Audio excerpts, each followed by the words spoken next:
Hello, everyone, and welcome back to Beyond the Scoreboard. I'm your host, Michael Lyons, and today we are going to be doing my second power rankings of the entire NBA season.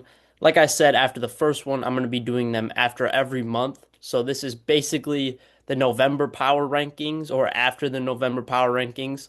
Now, this is coming out on December 2nd.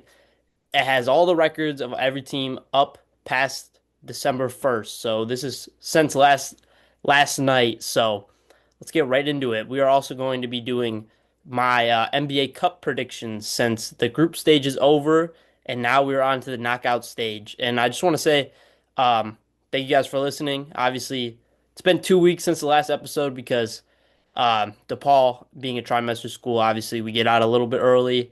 And then it was last week was the festive Thanksgiving week. So, been a little busy the past 2 weeks, but we are back making some more content for the YouTube. And I hope you guys enjoy. Let's get right into it. Obviously, you see a lot of change from the first to the second power rankings. The arrow going up with the green numbers means that team has is on the rise. With the red means the team is falling below expectations right now. And again, these power rankings are still what I expect to see from this team throughout the season. So some of these teams, like the Minnesota Timberwolves, they're at the 8 spot with a 12-8 record. They haven't been great to start the year, but I still feel super confident in this team being able to make a push down the stretch of the season. I mean, what we've seen the past 2 years of them going to the conference finals. I don't know if they're going to make that exact kind of push, but I still think they are one of the best teams in the Western Conference. And then we have some teams like the biggest faller in the Los Angeles Clippers, who are now 5-16 after their game last night. 16 places they've dropped. I mean, I was super confident in them after a slow start to the season. They weren't great, but then there's all other teams that like started off slow and they're bouncing back, like the Toronto Raptors and a surprising team like the Phoenix Suns. So let's just get into it. Number one, obviously, it's the Oklahoma City Thunder. They're 20-1. J Dub has only come back for a couple games so far, and they are still so dominant. This team could easily, they're going to easily push 70 games if there's not any crazy injuries down the stretch of the season. And man, it feels tough to pick against them at this point.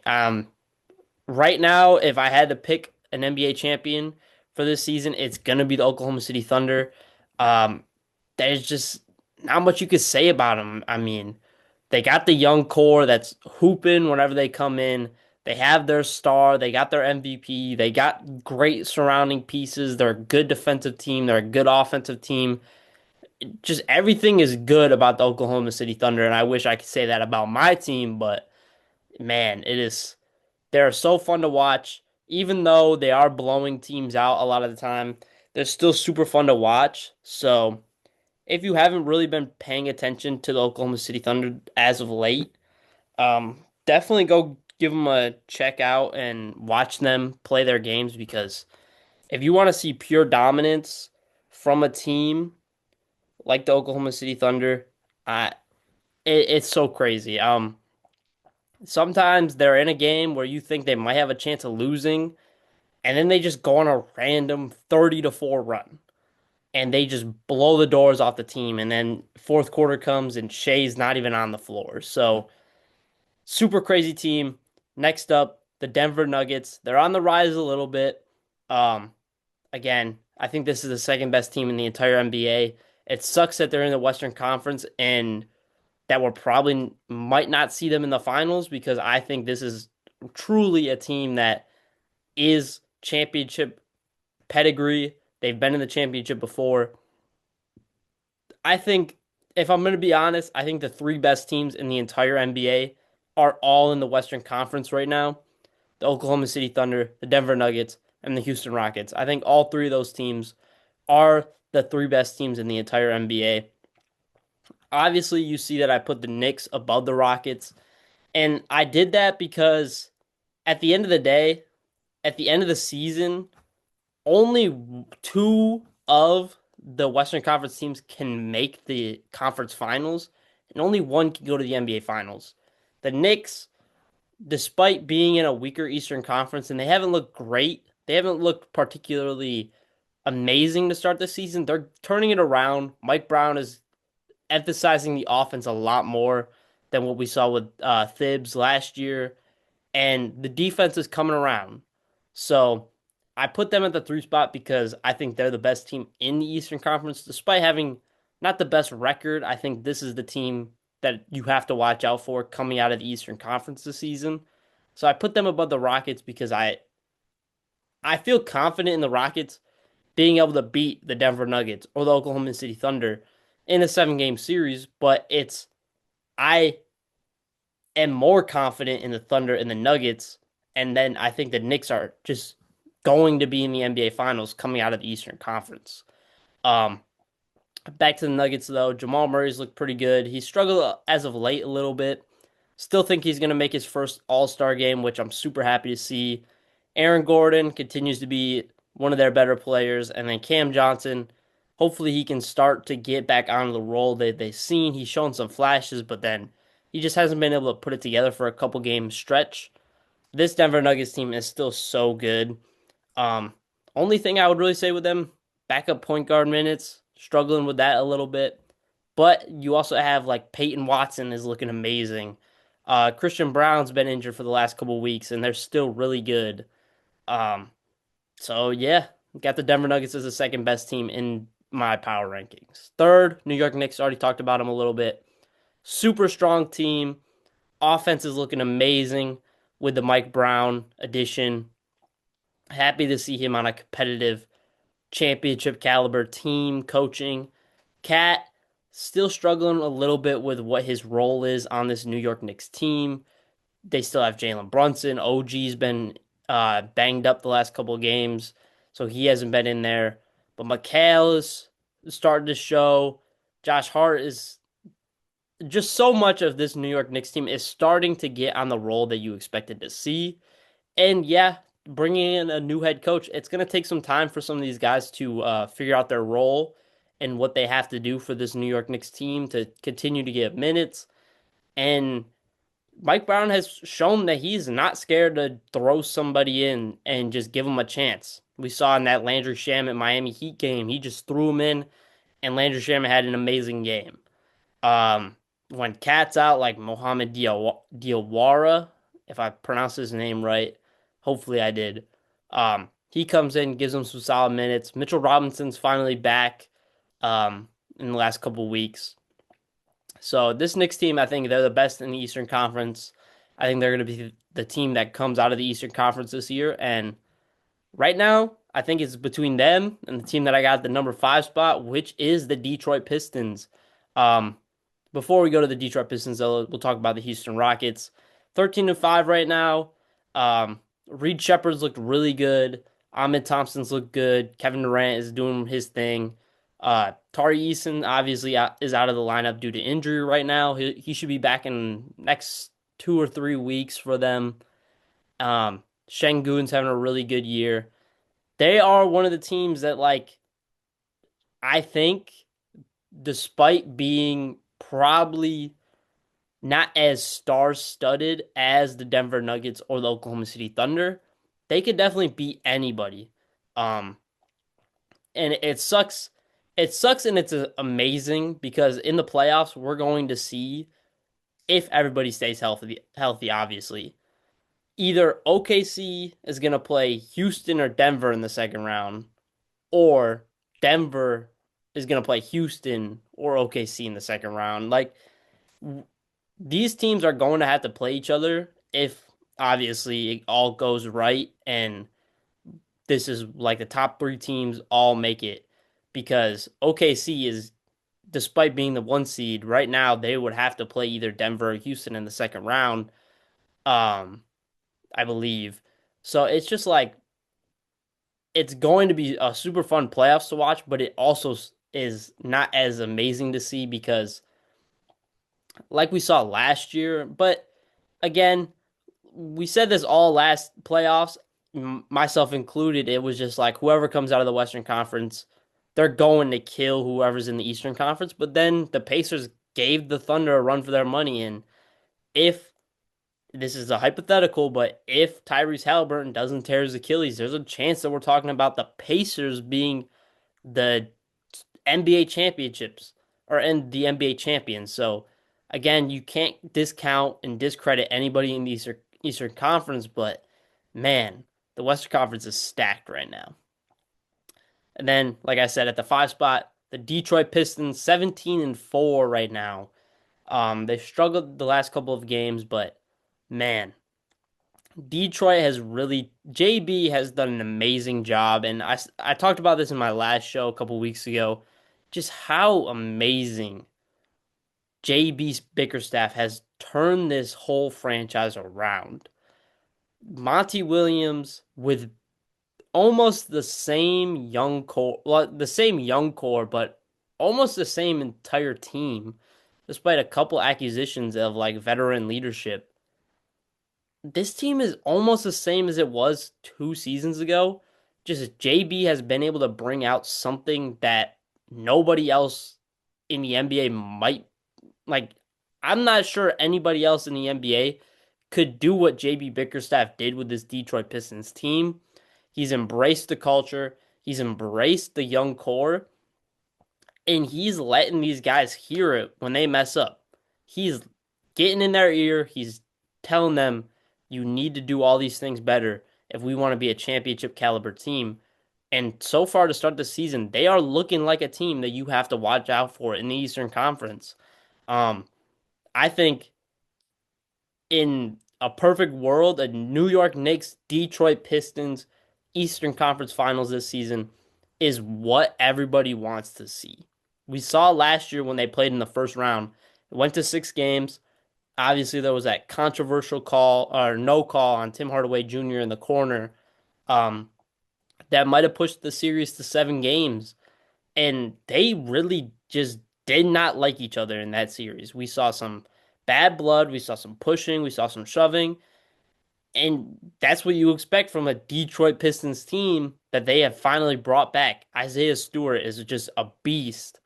And Jalen Duren is looking like an all-star this year despite being only 21, 22.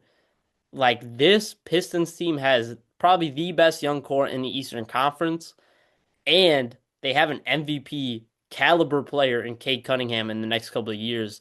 They're going to be a team to watch out for this season and the coming seasons. Right now, they're sitting at the top of the Eastern Conference.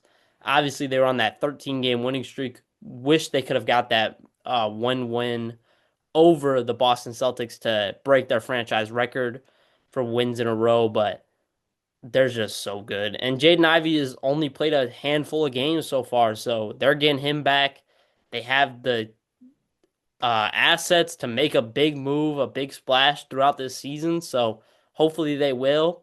But also, if they just want to rock out with this young core, I'm not against it. They're fun to watch, and they've proven, kind of like the Oklahoma City Thunder, that like they can kind of throw anybody in there, and they look pretty solid. Like Dennis Jenkins, really good this past couple of weeks for this Detroit Pistons team when Cade Cunningham was out, that when they continued that winning streak with him being the starting point guard. And they have proven that they can win games without their star players being there, and they can win games when their star players are there.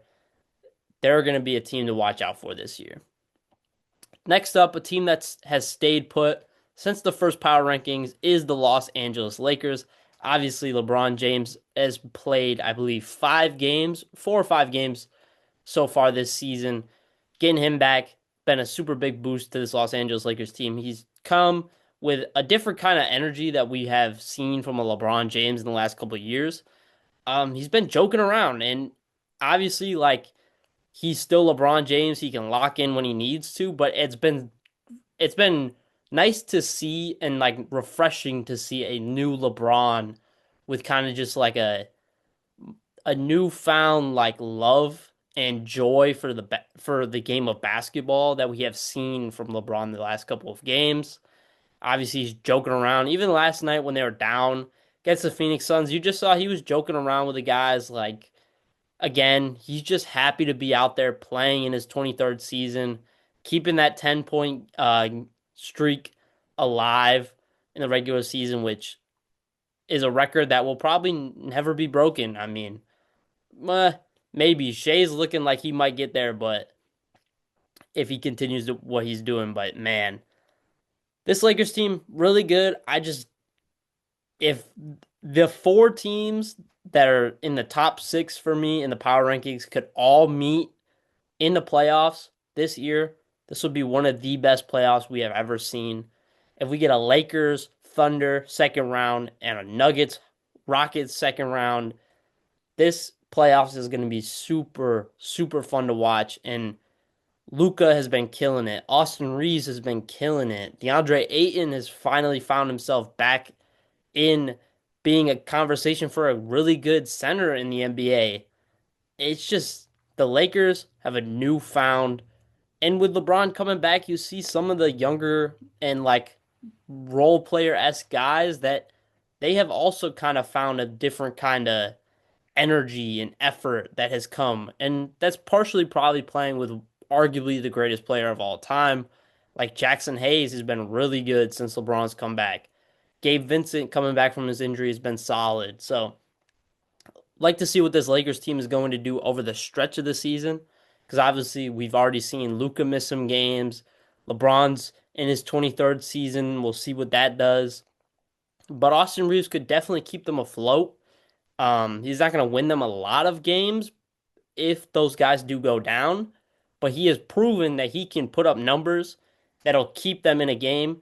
And if you get a Rui playing good, if you get an Ayton monster game, if you get Marcus Smart hitting a couple threes, who is obviously out right now with an injury. So yeah, they're a fun team, kind of a shaky team to watch because they are so superstar dependent, which a lot of teams are in the NBA, but I think the Lakers are probably the most superstar dependent out of all the teams in the entire NBA. Next up, got the Orlando Magic. Paolo's been out for the last couple of games. Actually, like the last week and a half, 2 weeks maybe. And they have continued to win some good games. I mean, Franz has looked really good. Obviously, I think the Eurobasket helped him a lot, being kind of like one of the guys on that Eurobasket team, and now he has that confidence and energy to be the guy for the Orlando Magic when Paolo's not there. Jalen Suggs has looked a lot better this season since coming back from the injuries. Desmond Bane is finally starting to get it back together, and Wendell Carter Jr., who not many people were talking about him last year, despite having a pretty solid playoff series last year against the Celtics, but he's looked really good to start the year. Um, yeah, this Magic team that they've turned it around since the start of the season where they struggled mightily on the offensive end and the defensive end. They've turned both of those around. They're looking like a really strong team in the Eastern Conference. Wouldn't be surprised if they are a team that could upset a New York Knicks or a Detroit Pistons in the playoffs because they do have that star power of Paolo and Franz and Desmond Bane. So, going to be a team to watch out for. But right now, they are looking super strong. Like to see what they're going to do once Paolo comes back with all this confidence that Franz and Desmond Bane are playing with. Next up, the Minnesota Timberwolves at the 8 spot. They've kind of just hovered around the 8-9 spot for me. And it's because they struggled for a while with Anthony Edwards being out for a week or two. And Julius Randle's continued to do what he's going to do. It's just Rudy hasn't looked the same. Mike Conley hasn't looked the same. Jaden McDaniels is finally starting to put it together the last couple of weeks. Terrence Shannon Jr. has been a big boost since he came back from his injury. Jalen Clark has put some pretty good games together. Rob Dillingham's still waiting for him to kind of break out. He hasn't really done much to start the year for them. But this Minnesota Timberwolves team, they have proven to everybody that they can beat a lot of teams in the playoffs. They beat the Nuggets in the playoffs.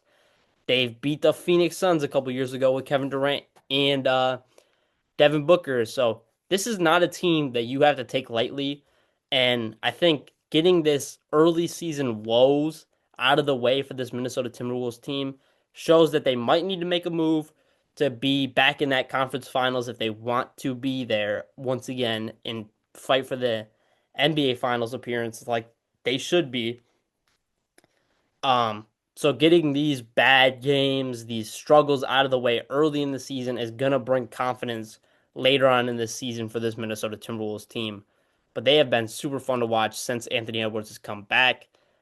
They've lost some games where he's put up 40 plus points, but I think that'll start to ease its way throughout the season. I think right now they're struggling a little bit with Julius Randle and JD McDaniels putting games together alongside Anthony Edwards. If they can just get a couple complete games with Anthony Edwards and Julius Randle or Anthony Edwards and JD McDaniels, this team is going to be a team to watch out for. Next up at the 9 spot, I got the San Antonio Spurs. De'Aaron Fox coming back from his injury has been a huge lift for the Spurs team, and Victor Wembanyama going down. They've still been able to close out some games, win some games without Victor Wembanyama there. He has come into this season with a different kind of energy. Um, that Warriors Spurs game where obviously they didn't win either of those, but he looked amazing in both of those games. And he showed that he is at the point in his NBA career where he knows he is one of the guys in the NBA, and he is not afraid to let anybody know that. He let Draymond know that I'm Victor Wembanyama, and despite you being a future Hall of Famer, a former Defensive Player of the Year, I am not scared of you.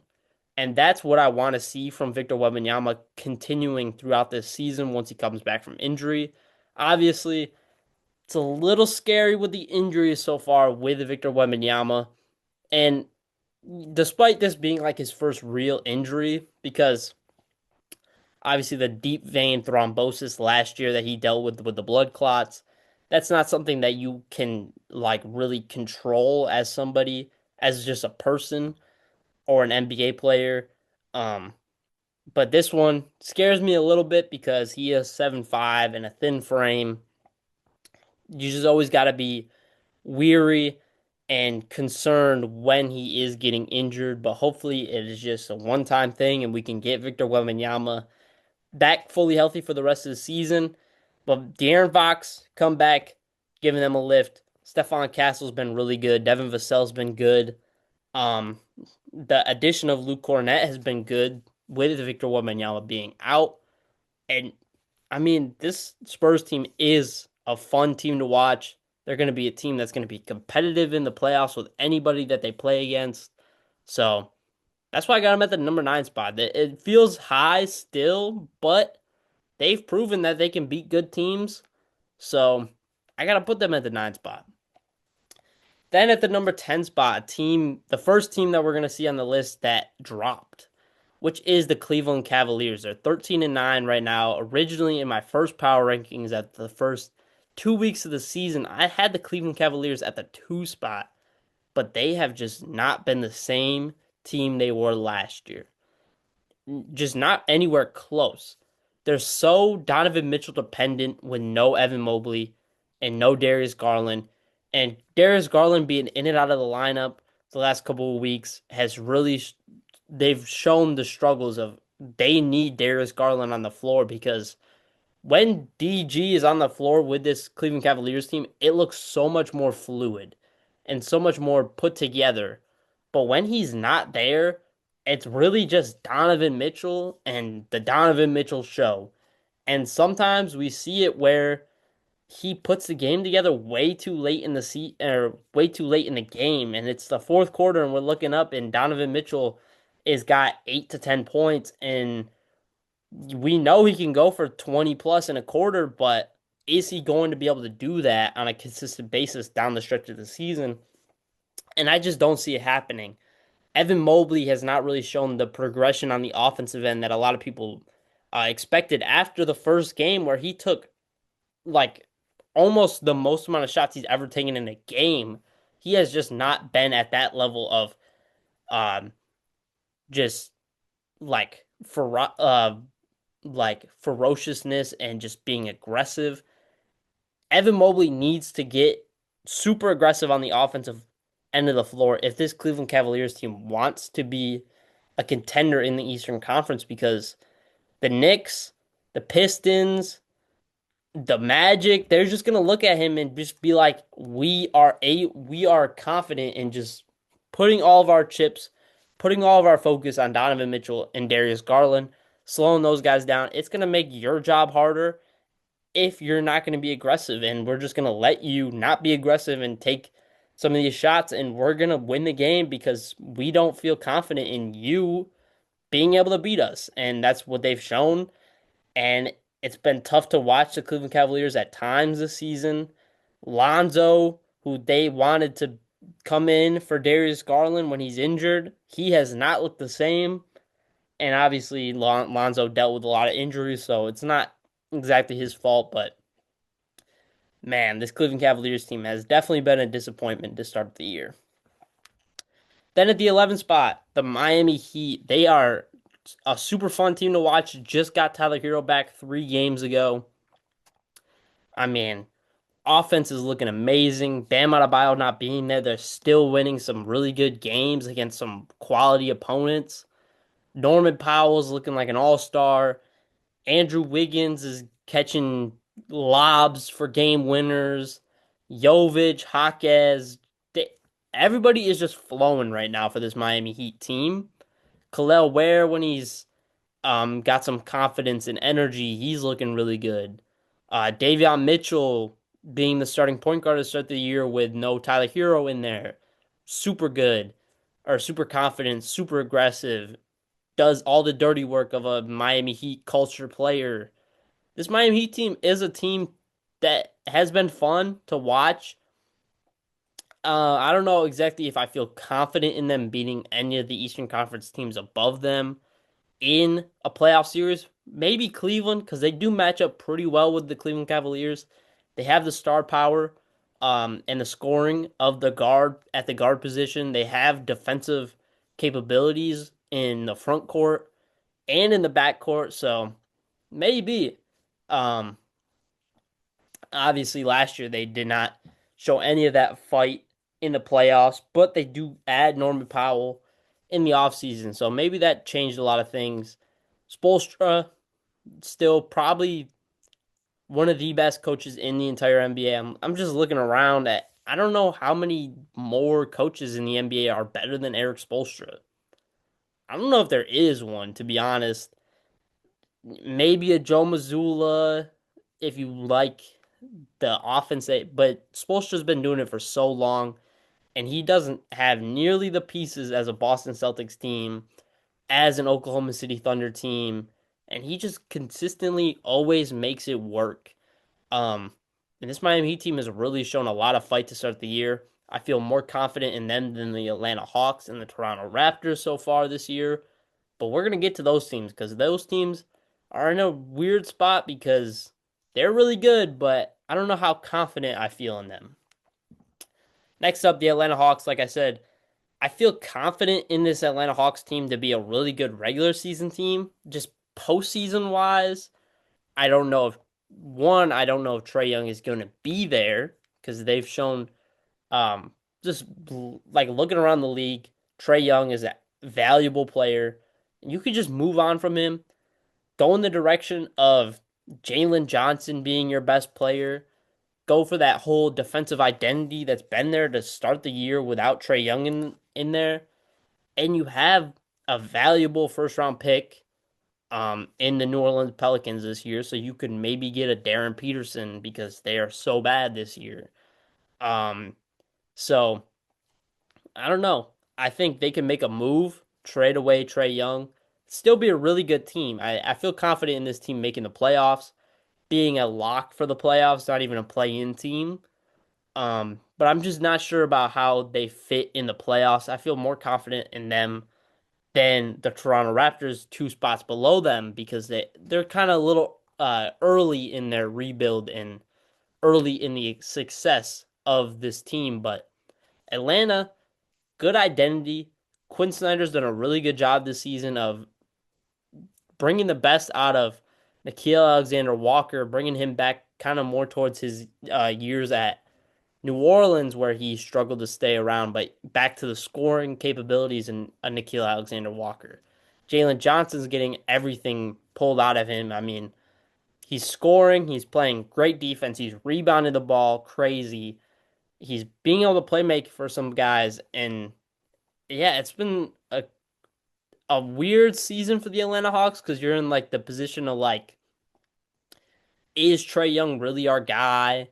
Do we move on from Trae Young? Do we keep Trae Young because we are showing signs of us being a really strong and really capable team in a weaker Eastern Conference? Or it's just a weird position to be in for an Atlanta Hawks team, but I like being in that position. I like being in the position of you can make a drastic change and still feel confident because you have Jalen Johnson. You have a top three projected pick coming up in this NBA draft, which is super strong so far watching some college basketball.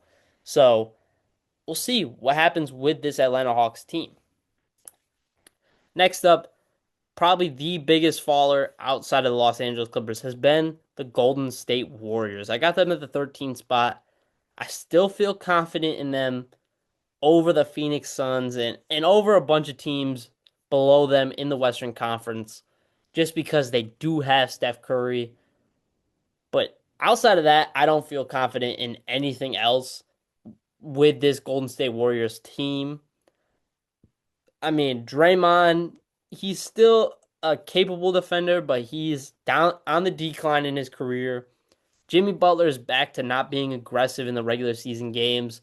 Jonathan Kuminga has not shown any sort of that confidence and fight that he had early on in the season, where I put them at the 3 spot because I'm watching the first 2 weeks of this NBA season, and Jonathan Kuminga is looking like he's deserving of the money that he wants.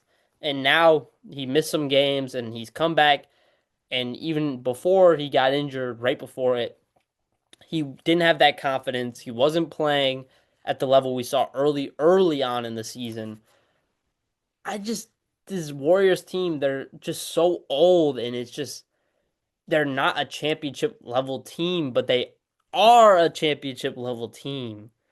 With the pieces they have, it's just this team is if they're gonna make the playoffs, I believe, if everybody stays healthy because Steph Curry being on your team healthy with some pieces that they have, I don't see them missing the playoffs, but I think this is a team that could get upset by a really young, hungry Western Conference team this year.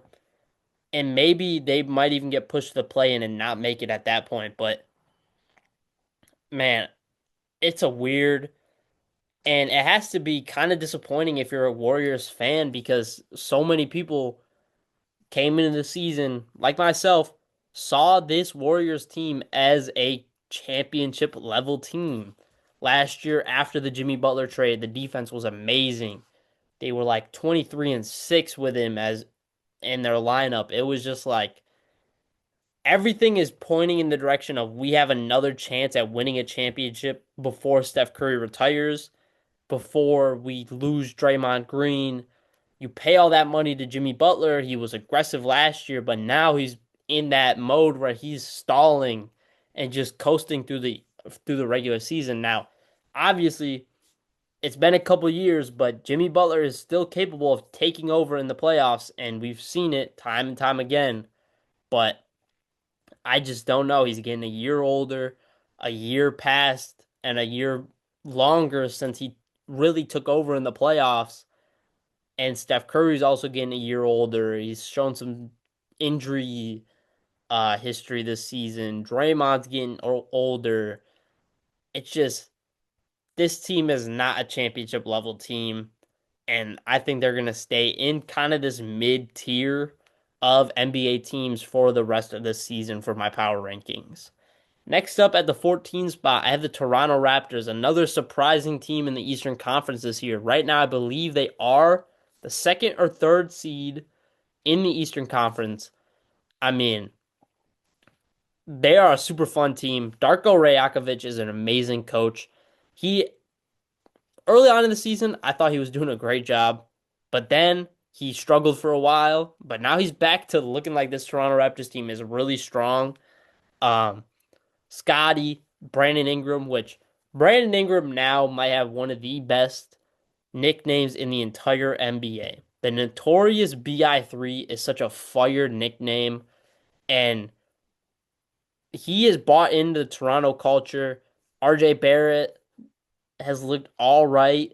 Emmanuel Quickley's looked all right.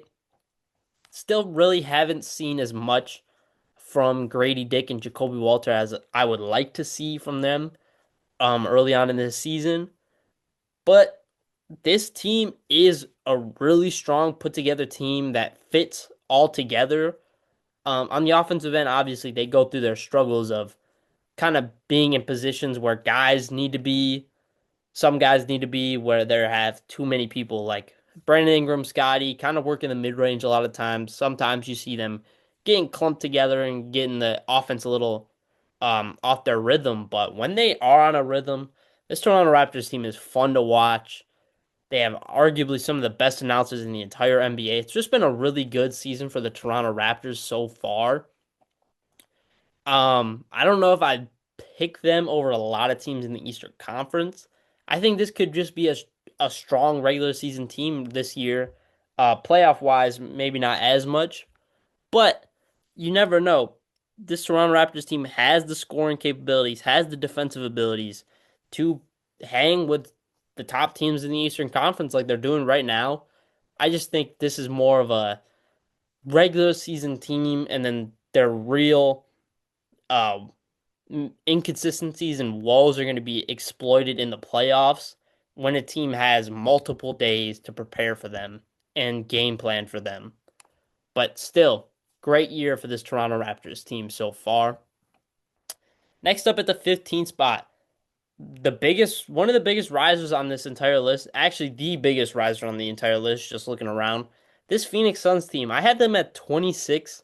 They are 13 and 9 now with a win against the Los Angeles Lakers last night. They have been super fun to watch. Devin Booker has looked really good. Jalen Green has only played like a game or two, I believe, and they're still a competitive team in the Western Conference, beating some good teams. And I don't know, it's just like Dylan Brooks is just killing it. Last night he was on a roll last night on the offensive end, which Dylan Brooks has shown flashes of him being able to take over on the offensive end, but this year he has proven and done it consistently where he has taken over games. He has clutched games up for this Phoenix Suns team. Colin Gillespie, really good just piece for this Phoenix Suns team. Mark Williams has looked good. I would like to see a little bit more of Kaman Maluwak being your future center and all that, but they have so many pieces that they want to see play because they are kind of a younger team with a forward thinking mind, and you have a Devin Booker who is still in his prime, but you want to capitalize on his prime before he does get a little too old. But this Phoenix Suns team, one of those fun Western Conference teams that might not make the playoffs, might not make the play in, but if they make the play in or make the playoffs, they're going to be a competitive team. Um, they're going to be a fun team to watch. Again, they're just a good, really really well built team where it feels like everybody kind of fits together. Royce O'Neal had like 12 assists last night. Everybody just kind of buying into just being competitive, and it's winning them some games, and sometimes they just can't pull out a game. But if you get in a close game down the stretch, you have a Devin Booker who did get injured last night, so we'll see how long he is out with a right groin injury, I believe. But yeah, this Phoenix Suns team is a solid team. I think they're perfectly positioned at the 15 spot of being just in the tier of middle of the pack. That's what I think of when I think of this Phoenix Suns team so far in the season. Next up, I have the Boston Celtics at the 16 spot. They're 11 and 9 right now. Um, Not much change from where they were early on in the season. Again, Derek White is still struggling. Peyton Pritchard's turned it around a little bit. Jaylen Brown, they're just at points they're missing Jason Tatum a lot right now. Joe Mazzulla obviously knows that, and they know that they're not a championship level team this year. But being a Boston Celtics team, you want to be competitive, and they've proven that. I just don't really think that they're going to be a team that you are going to be like, yeah, I could see them beating some of these teams above them. I could see them maybe taking this playoff series.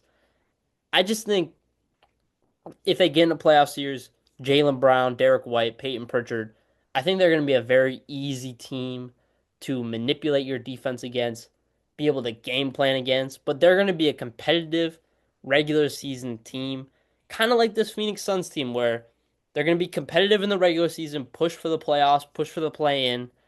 But once they get in the playoffs, they're going to be exploited and they're going to be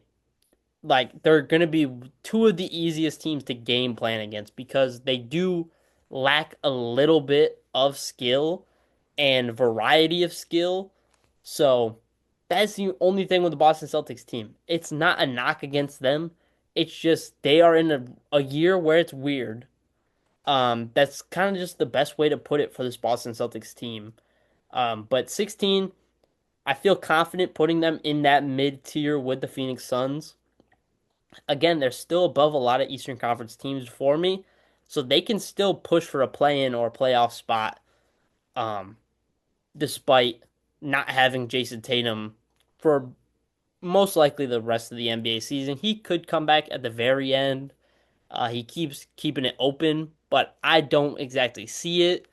I don't think it's going to be really worth it for the Boston Celtics. I would rather just let Jason Tatum have a whole year off and come back strong and healthy for the next season where they can push once again to be the best team in the Eastern Conference. Then at the number 17 spot, a team that I was high on early in the season is the Milwaukee Bucks. Right now they are 9 and 13. They have struggled with Giannis not being on the floor at times. Kevin Porter Jr. should hopefully be back soon if he did not play last night, which I did not watch their game last night. I didn't look at the box score. I wasn't able to keep up with that game. I don't know if Kevin Porter Jr. came back. We'll take a quick look right now because I do know um, they were talking about him possibly being back really soon. Right now, last night for the Milwaukee Bucks in their loss to the Washington Wizards, which was a tough loss. Kevin Porter Jr. did play last night. He had 30 points in a game in a loss, and he played on Saturday. So he's finally back. Played 2 games so far this season, or 3 games so far this season. Two, their past 2 games for the Milwaukee Bucks. That's going to be a huge lift for this team. I didn't put them as low as some of the other teams in the Eastern Conference, and I was contemplating still putting them above the Boston Celtics because if this Milwaukee Bucks team can get us a 10 game window of Giannis being on the floor and their shooters being able to knock down shots, this team could rise to the top of the Eastern Conference, which I still believe Giannis is an MVP caliber player this year. He just has to be healthy for an extended period of time. And this Milwaukee Bucks team has to be able to knock down shots around Giannis Antetokounmpo. Kyle Kuzma has to step up and be a little bit more aggressive. Miles Turner has to be more aggressive, making all that money he is this year. He should not be doing what he's doing right now. Um, so Milwaukee, they're a bad team right now. Again, you lost to the Washington Wizards last night, who I have as the number 30 team in the entire power rankings. I think they are quite literally the worst team in the NBA right now. You should not be losing a game. You should not even be in a game with the Washington Wizards when you have a Giannis Antetokounmpo on your team. Kevin Porter Jr. having a 30-point game in his second game back. Just that is an inexcusable loss. And this is what that Milwaukee Bucks team does do, though. They lose these games, but then they look really good against a good team. So if they can just get a 10, 15, 20 game window of them being strong. Maybe they go 15-5 in a 20 game stretch or 12-8 in a 20 game stretch. It's going to turn a lot of things around for this Milwaukee Bucks team. Giannis is back in the MVP conversation. They're top 4 or 5 seed in the Eastern Conference. They just need to get a good stretch of games put together by the entire team. Next up at the 18 spot, I have the Philadelphia 76ers. Hot start to the year. They were 5-0, 6-0. Now they are 10-9. Same with the Chicago Bulls, who started 5-0, and since then they are 4-11. Um, it's been a really rough stretch of games for the Philadelphia 76ers. I wasn't super high on them early on in the season. I had them at the 12 spot out of respect and the idea of the fact that they do have a former MVP in Joel Embiid, who, if they can get 50 to 75% of what he was 2 seasons ago, and Paul George coming back, if he could be a capable NBA player that's going to play a couple games in a row, they could be a team to watch out for in the Eastern Conference. That just has not happened. Jared McCain struggled once he came back. VJ has kind of gone back to what you expected to see from him throughout the season, despite his very early hot start. Maxey is still putting really good games together, but it has shown that you can't just win games when Maxey is averaging 30 plus, like he was early on in the season. It's come back down to earth for this Philadelphia 76ers team. And that's basically all it is. I think there's still a play-in team. Not exactly confident in them making the playoffs, but definitely think they are going to be a play-in team that could squeeze into the 8 or 7 seed in the Eastern Conference. Now at the number 19 spot, I have the Memphis Grizzlies. It's time to blow it up for the Memphis Grizzlies, and I didn't put them super low. Still got them as a top 20 team in the entire NBA because if they do not decide to blow it up, they have John Morant, they have Jaren Jackson Jr. If Tomas Isolo can put it together, which I think he can, just needs the confidence and the respect from a lot of his players to do that. This team could be a team to be confident in the Western Conference, that they are a team that could upset some people, but right now so far, it just hasn't looked great for this Memphis Grizzlies team early on in this season, but they do have the star power. They do have some upside in some of the young guys. Cedric Howard still looked really good. Jalen Wells finally starting to put it back together. Zach Edey has been back for the last couple of games. So maybe they just needed this time to get healthy and get a little bit of a reset. And maybe John Morant is on the move, and maybe that turns things around for this Memphis Grizzlies team. But I still think they are a 19th in the power rankings type of team. Then at the 20 spot, the Portland Trailblazers. I mean, I was so excited to watch what this Portland Trailblazers team was going to do throughout the season. They are still a very competitive team. They still are putting things together against really good teams. They just haven't been able to close out some games. And yeah, they're not a great team. They don't have a superstar player that could take over a game at the end of a game in the clutch time. I'm more looking at this Portland Trailblazers team and next season, once they get Damian Lillard back, once they get another year of Scoot Henderson developing, uh, they are going to be a team to watch out for in the Western Conference next year. They're still a really good team this year. Um, Tiago Splitter's doing what he can with this team. He's shown some confidence in his some of the guys like Caleb Love had some really good games so far this year. Um, but yeah, they're just at times, like I said with the Boston Celtics, they struggle with some skill and some superstar ability. But I do like this Portland Trailblazers team. I think throughout the rest of the season, they could maybe push up to like a 16 seed or a 16th in the power rankings and be a play-in team. But not sure if they are a playoff caliber team so far. Next up at the 21st spot, I have the Chicago Bulls. Now, when we did the first power rankings, they were yet to lose a game. And a lot of people um called me out, were shocked that I put the Chicago Bulls at 20th spot. And now looking back on it, I was so right. Um they were 5-0 or 6-0 to start the year, and now they are 9-11. And two of their wins this season have come off Nikola Vucevic game winners. So there's a chance that this team is even looking at a 7-13 record with Kobe White is back for the last couple of games. He's finally back playing basketball for the Chicago Bulls team. They still got Josh Giddey. They still have a good team. They're still going to be a team that you have to look for as a play-in team. It's just they are the definition of below mid right now. Um, Especially after that super hot start. If you just take their month of November, they were really bad in the month of November, especially the second half of the month. So, again, still think the Chicago Bulls team, they have a bright future with Madas and Josh Giddey and Kobe White. Would like to see them make a move, get a good star, like maybe an Anthony Davis, push the timetable a little bit for these younger guys because you do have the skill set. You have the depth of a lot of pieces. You just have to get somebody that you can go to whenever you need them, and they are going to always be there for you. But Chicago at the number 21 spot. At the 22 spot, I have the Charlotte Hornets.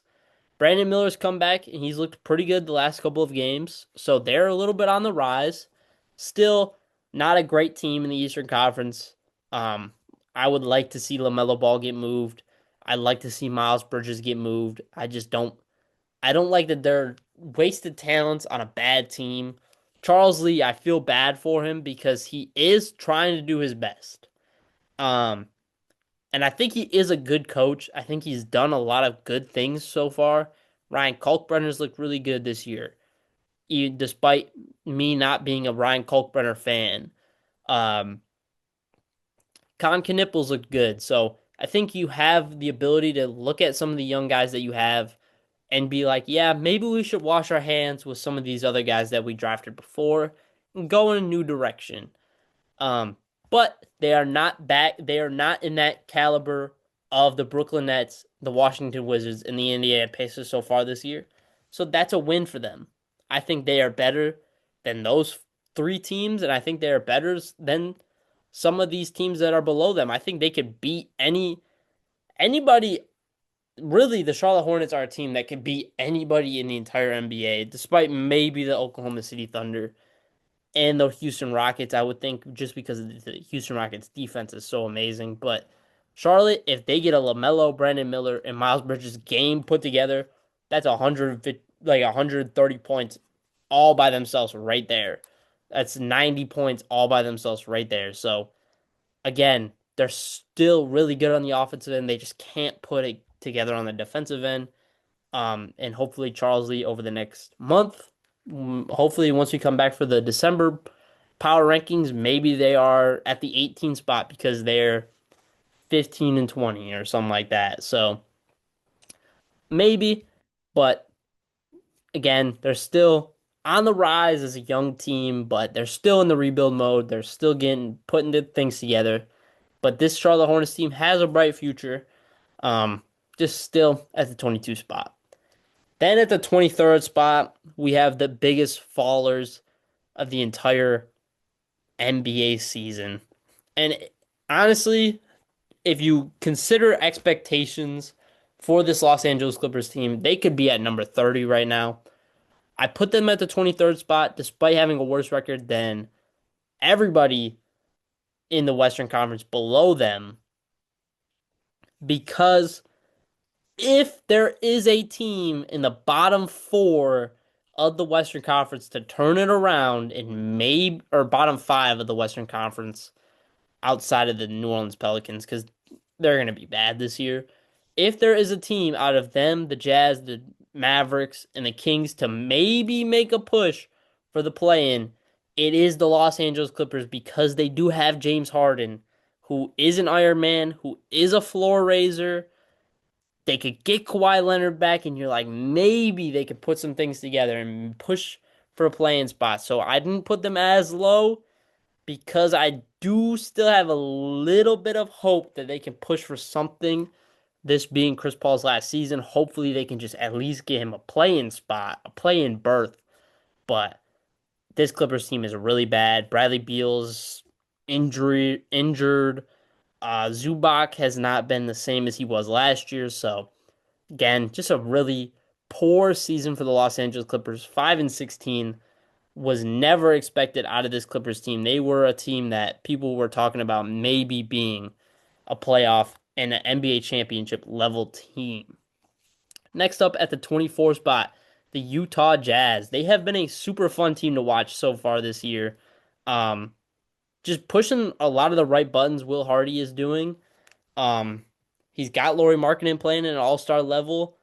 But yeah, they are just a good young team that is on the rise, a little bit above where they should be right now, but again, you don't always want to sit at the bottom of the Western Conference and be the laughing stock, getting a high draft pick every single year. You just want to be able to be a competitive team, win some games that you probably shouldn't win, and that's what they're doing so far this year.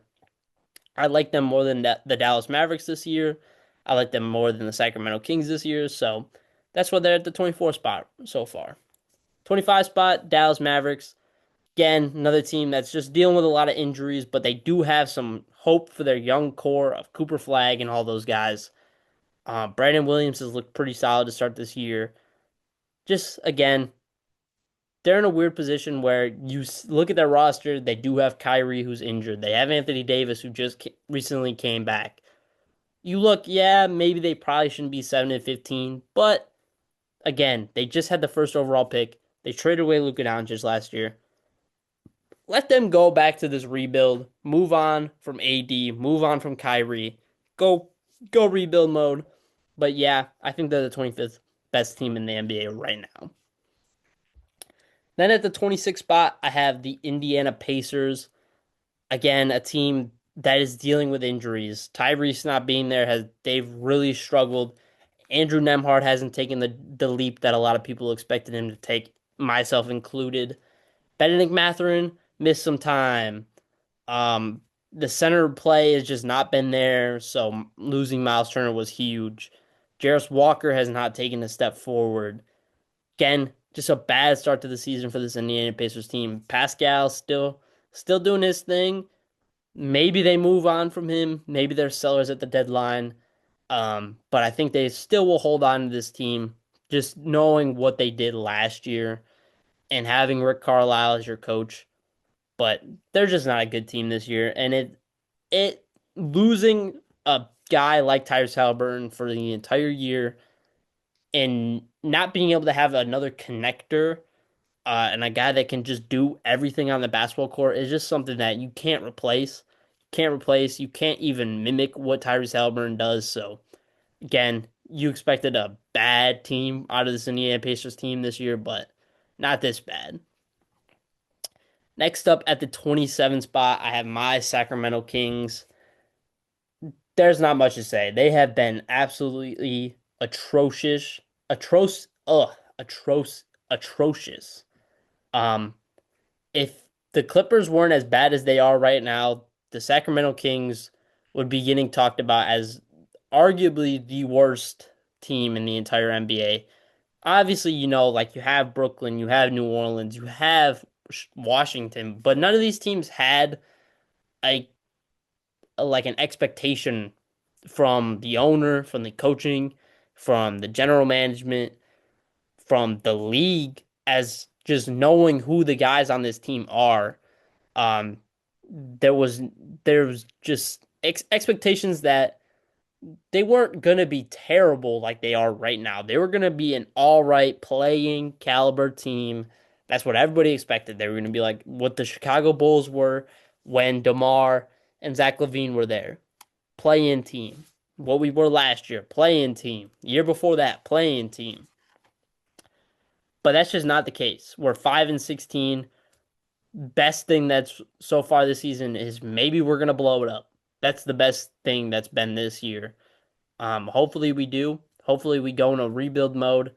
I don't want to come back next year and see Domantas Sabonis, DeMar DeRozan, and Zach LaVine all on the court together. I feel bad for Russell Westbrook. He's having an amazing year, a monster year, partially due to this team being so bad. He has to do a little bit of everything to be competitive in some of these games. Um, but he's been really good this year. Just feel bad for him because he should be on a at least a mid-caliber team doing these numbers, not a bottom four team in the entire NBA. There's just not much to talk about with the Sacramento Kings team. I wanted to put them at number 30, um, because as a Kings fan, they feel like the worst team in the entire NBA watching them. But I had to keep it realistic. So at the number 28 spot, I have the Brooklyn Nets. Again, not much to say for the bottom three teams. Brooklyn, New Orleans, Washington. They're not good teams. Nobody expected them to be great teams. Brooklyn just brought in five rookies this year. Some of them have looked good. Some of them have not looked great. New Orleans, Zion's been injured. Jeremiah Fierce has looked really good. Willie Green got fired. Uh, Derek Queen's looked good. So at least New Orleans, Brooklyn, and Washington as these bottom three teams, they have things to grasp at. Keyshawn George has looked really good for Washington. Bilal Coulibaly put Giannis on a poster last night. They're fun teams to watch at times. Obviously, if you're a New Orleans fan, a Washington fan, you don't want to be 3-16, 3-18, 4-16. Um, but you can see some bright spots. Maybe not so much with New Orleans. Maybe I should have put them at the 30th spot. Um, just because they are so um such in a they're in such a weird spot because not having your first round pick this year and like you look at their roster and you're like they shouldn't be 3-18 with Trey Murphy and Herb Jones and DeJounte whenever he comes back and Zion. There's still a chance that this New Orleans Pelicans team can push a little bit up the standings due to the Clippers being so bad, the Kings being so bad, the Jazz and the Mavericks being a trade away from being at the same caliber of skill as them. So there still is a chance this Washington or not Washington, this New Orleans Pelicans team can push up the standings in the Western Conference a little bit. Don't see that as much with the Washington Wizards team. Hopefully they can just win the lottery and get a really solid first round pick. That's all I have to say with the Wizards and the Brooklyn Nets. And that was the NBA power rankings, my number two power rankings of the entire season. We're going to be doing, like I said, after every month, we will be doing a power rankings video. And now we are going to talk about the NBA Cup in my predictions for the knockout rounds. Starting in the quarterfinals, starting in a little over a week from right now, the Oklahoma City Thunder versus the Phoenix Suns. There is no reason that anybody should pick anybody other than the Phoenix Suns. Um, they're just so good this year. They're so dominant, and I don't see this going anywhere because they are such a closely knit group of guys. They all are winning games for each other, and like I said, or like it is known, the NBA Cup, it might not be money, a lot of money for Shea or for J Dub, but the guys like Brooks Barnhizer, AJ Mitchell, who's like on a second on his one of his first NBA contracts is like 3 or 4 million a year.